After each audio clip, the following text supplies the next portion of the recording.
I'm doing a series of videos on purely academic subjects because academia has an interesting characteristic compared to fearmongers and liars. They're literally immune to neener neener. If any point source emits in all directions about that source any form of emission, doesn't matter what kind, does the intensity decrease with distance from the source if it goes in all directions equally or not? And is this because of its spread over a greater area as the distance increases, or does this inverse square law only apply in a perfect vacuum? If you get twice as far away from something, the total amount of whatever it is decreases by down to a quarter of what it would be at a certain distance. This is a ratio only thing. It's like decibels. Decibels are not referenced to anything. There's no such thing as a reference point for absolute 1 decibel. I mean, there is, but we don't really use that. The ratio is the decibel rating, and this is the same concept. The further you get away from something, the lower intensity from that source will be, unless, but only if it's going in every direction at once and it's a pinpoint source. If it's larger than a pinpoint, it could have variations to it. It could have a surface that blocks itself. It could be in a canister. But we can't assume anything about our source. We have to consider it a point source, an omnidirectional point source, etc. If we do that, is the inverse square rule correct?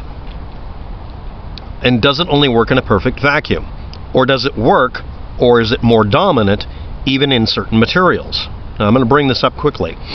Does this only apply to, does this also apply to gamma radiation because it's not absorbed by air? Like radio signals, it is absorbed, but it's not dominated by absorption. It's an electromagnetic spectrum thing. Also, a gamma ray can be produced like an X-ray can be produced, technically from non-nuclear reactions. It's technically possible. You can have some material that does have the ability to emit gamma rays. It doesn't have to be a radiation source. Do alpha and beta particles, as they ionize through the air, do they travel far enough for the inverse square law to apply over any distance at all, or is that absorption ratio dominant?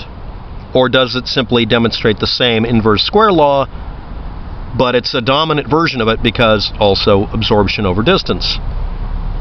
Does any random event produced radiation, any radiation produced from a randomized event, have equal probability in all directions if it's a point source only, or can it be a lump source or bulk source? This is presuming that all of the material is at least of the same material. And does this only apply under certain special cases? Are Kevin Blanch and Data Dunford's definitions of the inverse square law and radiation, and also their fanboy base, consistent with each other and with reality under observation?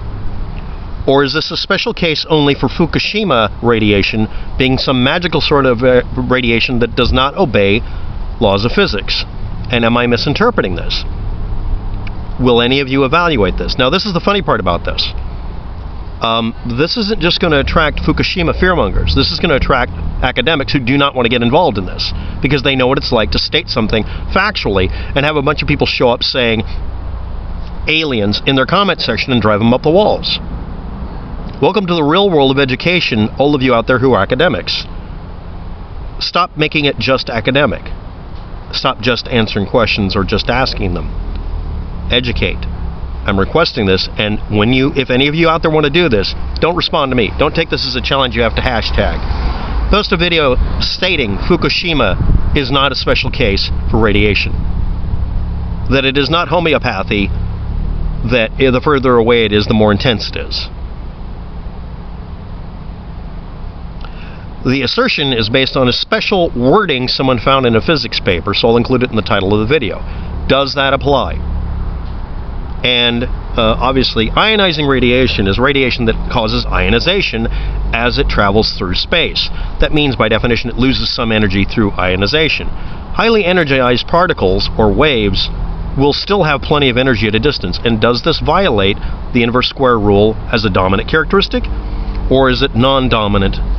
Thank you very much. Have a good day. Good luck.